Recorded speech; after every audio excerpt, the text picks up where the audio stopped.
ഈ വീഡിയോയിൽ കാണുന്ന പ്ലാന്റാണ് ഫ്ലോക്സ്.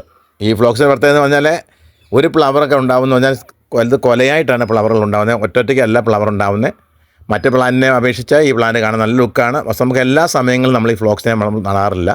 കാരണം മഴ സീസണുകളിൽ ഈ പ്ലാന്റ് കൂടുതലായിട്ട് പിടിച്ച് കിട്ടാത്ത കാരണം എന്നാൽ മഴവെള്ളം വീണ് കഴിഞ്ഞാൽ പ്ലാന്റ് പെട്ടെന്ന് അഴുക്കായി പോകും. അതുകൊണ്ടാണ് സീസൺ പ്ലാന്റായിട്ട് നമ്മൾ സാധാരണ ചൂട് സമയങ്ങളിൽ ഈ ഫ്ലോക്സിനെ നമ്മൾ വളർത്തുന്നത്.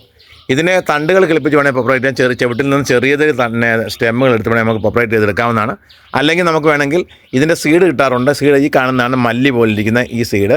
ഇതിൻ്റെ അകത്ത് പൊട്ടിക്കുമ്പോൾ കറുത്ത സീഡ് കിട്ടും. ആ സീഡ് പാകിയാൽ നമുക്ക് പുതിയ പ്ലാന്റ് ആക്കി എടുക്കാം. നമുക്ക് ഏത് സീസണിൽ വേണമെങ്കിൽ നമുക്ക് ഫ്ലവറാക്കി എടുക്കാൻ പറ്റുന്നൊരു പ്ലാന്റാണ് ഈ ഫ്ലോക്സ്. നമുക്ക് എന്ത് ചെയ്യണമെന്ന് പറഞ്ഞാൽ മഴ നനയാതെ നമ്മൾ നല്ല ഷെയ്ഡിൻ്റെ അടിയിലോ ഒക്കെ നമ്മളിട്ട് നമ്മൾ ഇത് വളർത്താമെങ്കിൽ നല്ല വെയിലും കിട്ടണം. എന്നാലേ പൂക്കൾ ഉണ്ടാവത്തുള്ളൂ.